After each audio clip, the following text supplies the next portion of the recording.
Wanna take me under? I don't know.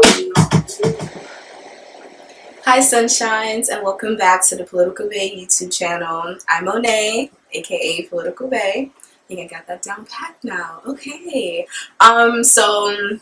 Hope you liked the little bit of introduction. We're talking about a really important conversation that everyone in New York City really needs to have. Not just, the people that live in my area, which is, borough, which is Queens, New York. So, we are going to be talking about the district attorney race that is coming up this summer. That maybe some of you have seen some talk about or some campaigns about, but I'm not sure if everyone is really aware of how important this race is and what we really need to be focused on. So what exactly is a district attorney? So it's basically a lawyer and attorney that is essentially, that attorney for that specified district or that area. In New York City, we have boroughs, so that's sort of our districts. And what they do is prosecute, right? But not necessarily, the way that we think of prosecutors, right? The district attorney has a very special job because it's an elected office, which means that they get to choose what sort of crimes they prosecute, and they also get to choose what sort of crimes they don't prosecute, and they also, have the ability and discretionary funds and things like that to implement programs in different communities, how they see fit and what would most benefit that community, right? They have that ability. I'm not saying that that's necessarily what all district attorneys normally do, but I'm saying that that's what essentially the role is, right? They are supposed to be a reflection of the community. We know the justice system is corrupt, and we know how that works, and we know, well, I'm not sure if we know, but the justice system is corrupt, and we have to work to reform it every single day, and every chance that we get. A great example of what a district attorney should look like, in my opinion, in terms of progressive ideas, and, just being that person that is functioning as a state agent, but in the most ethical way that we can possibly think of, considering, state violence and everything like that, would be Larry Krasner, the district attorney for Philadelphia. I think that if you guys just give a quick Google search and look him up, you'll sort of understand what I'm saying when I say that he is the most progressive, sort of reformative, criminal justice reform-oriented district attorney that we've seen in a very long time. So I think that you should give that a look. So what is going on in Queens? Okay, so Richard Brown, or Judge Brown, like most people may know him, was the district attorney for Queens for, I believe, 27 years.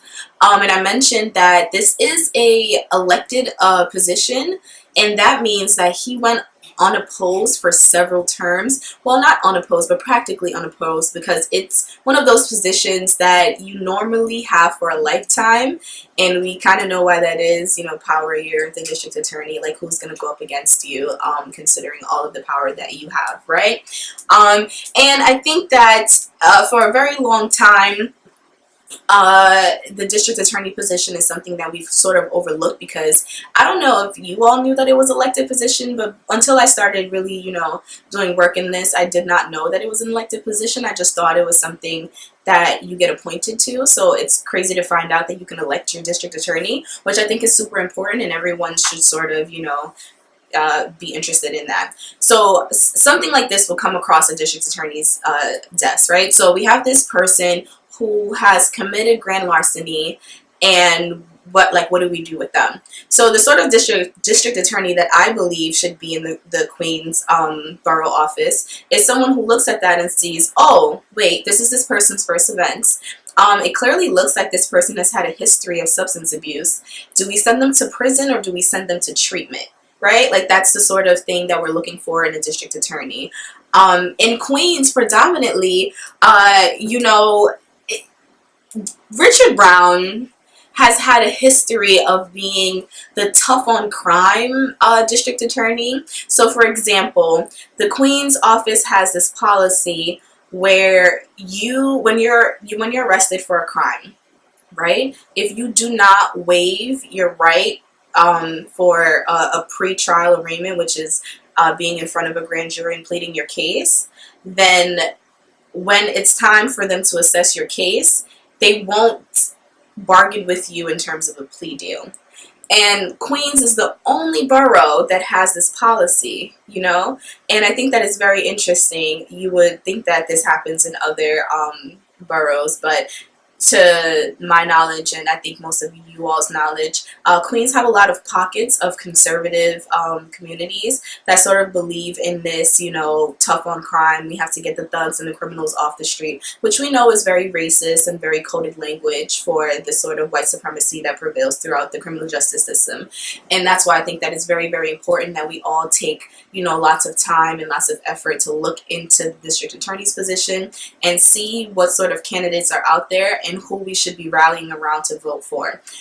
Some of the things that I think we should be looking forward or looking into when we're evaluating candidates is this person's stance on those that are victims of domestic violence and have to commit a crime in order to sort of defend themselves and their family, right? Another thing that we should look into is this district attorney candidate for ICE in courtrooms.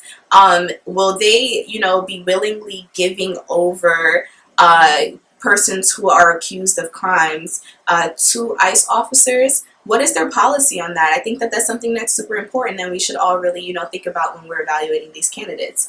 Another thing that I think we should think about is, does this person have a documented history of fighting for this sort of reform? Is this something that's just coming out of the blue? Is this something that they have done for most of their lives? Are they, you know, do they have a documented history of doing this sort of work? Or are they just, you know, saying and using these catchphrases and these buzzwords as a means to an end? So I think that those are some of the most important things that you really need to think about when you're thinking about this district attorney's race. And we just have to remember to keep an eye on the candidates as they, you know, are rolling out and really sort of evaluate how we can help make our community a better place, given the fact that this is a once-in-a-lifetime election. We don't know if the attorney that is put into office this round is going to stay there for another 27 years, like Richard Brown, aka Judge Brown, or is that person going to, you know, say that they're doing something and then change? You know, we really have to keep an eye on the politics that's happening in our communities, right? Because at the end of the day, yes, we understand police relations, we understand state violence, and even if we don't understand state violence, we can feel state violence every single day, right?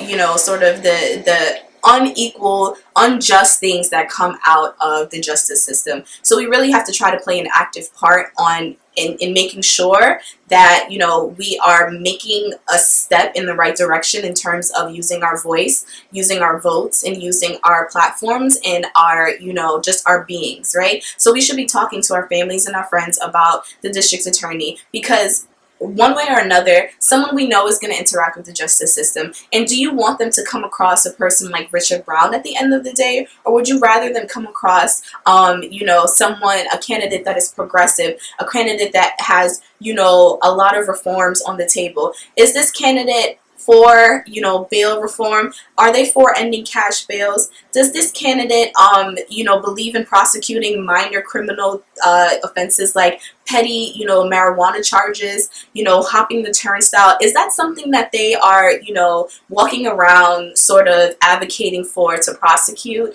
in our community in Queens? So that's it for me right now. I'm going to bring more information as I go along and, you know, work with candidates and work with people and organizing and things like that and seeing where, you know, this race is going. But I really think that we should all really take the time out to sort of, you know, look at this race and see where it's going and how we can be a part of it and use our voices and be heard. And that's it for me today. What is my slogan today? Oh, it's the same slogan. So remember, you are who you say you are.